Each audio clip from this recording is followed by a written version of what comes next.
the green mission, what I wanted to share is at this point, if anyone can't sleep tonight, there's about 100 articles on our website that talk about what we do. And it's tax deduction. What we started out doing about 6 years ago was substantiating people who are donating building materials to have a tax deduction. What this turns out to be is that based on the US tax code, it's 98% rich people donating residential contents because they have a high enough effective tax rate that it makes sense. It's not equitable. It is catching little raindrops in a cup compared to the volume of building materials that are going to the landfill. So we continue on with that, and we're saving thousands of tons from the landfill with this work, but it's not enough. So this past year, while still working and running the tax consultancy, I've taken a larger role in the Green Mission to really expand what we want to do. And what we want to do and what needs to be done is that deconstruction has been around for about 20 years. During that time, there's been some great movement. There's people on this call who are doing quite a lot to move the needle, move the ball forward with deconstruction. But what we've determined, we have an internal database that we started about 5 years ago, or that we've extracted data for 5 years, comparable sales of used building materials on the secondary market. We're up to about 120,000 data points now, so we've got statistical relevance. What we found is that the values are barely budging. We don't have a supply and demand curve that actually meet and that have a functional economy with used building materials. The supply is sporadic. If you think about where most people donate the building materials, they go to nonprofits. They don't have a full staff for marketing and for advertising and with connecting with other nonprofits.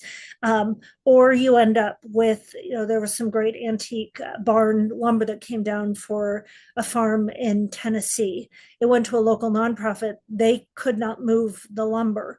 And what is really making me sick and what has really made me dive into this more is these donations can't be a longer trip to the landfill and it's just diverted by a tax deduction. You have to actually get these materials back into reuse. There have been tens of millions of dollars of federal funds that have gone into a lot of the feasibility studies looking at the market for this. So the studies are done. And again, your Minnesota colleagues are some of the most brilliant people in this space, which is why I'm part of this organization. We know the studies, we know the waste, we know where everything's going. The approach that I'm taking now with the US based, as well as we opened up another division of our services in Canada, is monetizing the building materials. Tax deductions are a crutch that we can keep now. We'll keep churning out IRS qualified appraisals, protect our clients, make sure they can take these. But we need to get interested parties to connect and have an ecosystem where you have someone like, you say some of the evil words, the Amazon people, they need to know that this is, you can make a lot of money.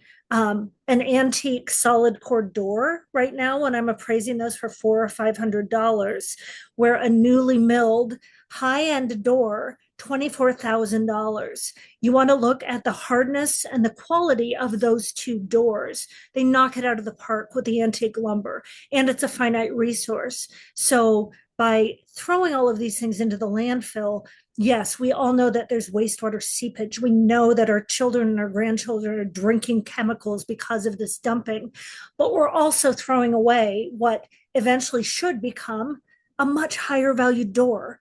These values won't go up unless we have a consistent supply of the materials. And most importantly, when I had a meeting with developers this morning up in New York on some large projects that we're doing, they don't have time, nor can they make the time to wait 6 months to go shopping at a bunch of reused retailers, get non-fungible doors that do not match. The lumber needs to be graded. It needs to be treated much like going into a Lowe's or a Home Depot. We need to make it as easy for a builder, developer, contractor, one click, you're done. you can order everything sustainable. And then as long as there are profit markers there for the individual participants, you get motivation. So when we've gone in where I'm looking at, what some may say more of a cutthroat approach than the pure environmental realm, I'm saying that here's the profit margin that you could make potentially on these doors. Here's how they can be sorted. There are genius people who have created software for matching and sorting. And we're pulling together these pieces and trying to work with as many people in the complementary spaces as possible to finally help create a functional secondary market. It's a long way off, but what we don't have time for anymore, and what if you're seeing what's coming out of Washington, there's not going to be any more $25 million grant funding on a group to study this and to create a secondary market as of now. Who knows if hopefully the grant funding can eventually expand and pick back up, but this isn't a $25 million process. These are business consultants who need to come in and get everything tethered to a profitable market where you show money in, money out. Here are the gross margins. Here's how you make money on this. We really have to look at, there are carbon purists that will want things siloed. I understand that to a point, but you can't silo materials in an area where they will not be used, or you're just making a longer detour to the landfill and the dumpster. You can run trucks at full capacity. You can use excess capacity on current shipping lines, but it will include trucking and shipping of materials.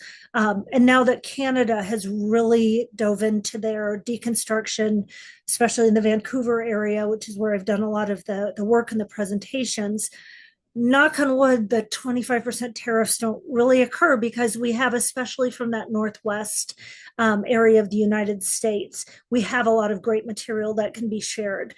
And if we can open up not just Canada, but look to Central America, imagine all of the gorgeous materials and highly valuable materials that could be salvaged from there as well. Get a functional secondary market. And really, the advertising and marketing budget for this, for the companies that take this on, is massive. It's a burgeoning market. They really need to be ready to spend about 20% of gross revenue to get the visibility out there. So it's a large job to bite off, but that's what I'm committed to now, moving my attention to this company, and just getting move the needle forward. And it's interesting. I was presenting in DC a few months ago, and they put up a map of the United States and the areas that have the most functional secondary markets and are doing the best built environment. So we have the East Coast, and we had the Northwest and parts of California, and there in the middle of the map is a bright shining light. And I took a picture and I texted it to Melissa, and of course there's all the obtuse DC people like, is that Michigan, is that Minnesota? And I'm like, no, that state is Minnesota, and there's a reason. It's not by luck. You are all putting in the work, and you're doing it. You are, a beacon of how this can be done to the rest of the United States, which is why I focus a lot of my efforts here, because we're learning for you and we're trying to extract from you, and we're trying to extrapolate that back to the East Coast modeling. So, and as Melissa Wenzel always says, it's not by chance that Minnesota is the leader. Doing what you're doing and conferences like this and what you continue to do, people are noticing. And people will sometimes come back and say, well, there's a sparser population. It's more heterogeneous or homogenous but no, it works because you're really, really brilliant people. And I just have to say, none of you have the egos. Egos get such in the way. You're just the kindest, most brilliant people who don't need to lead by telling me how brilliant you are. I see it in your work. So love you all. I love the work that we get to do here. And again, if you can't sleep, go to the website. There's about 100 articles on the economics of deconstruction.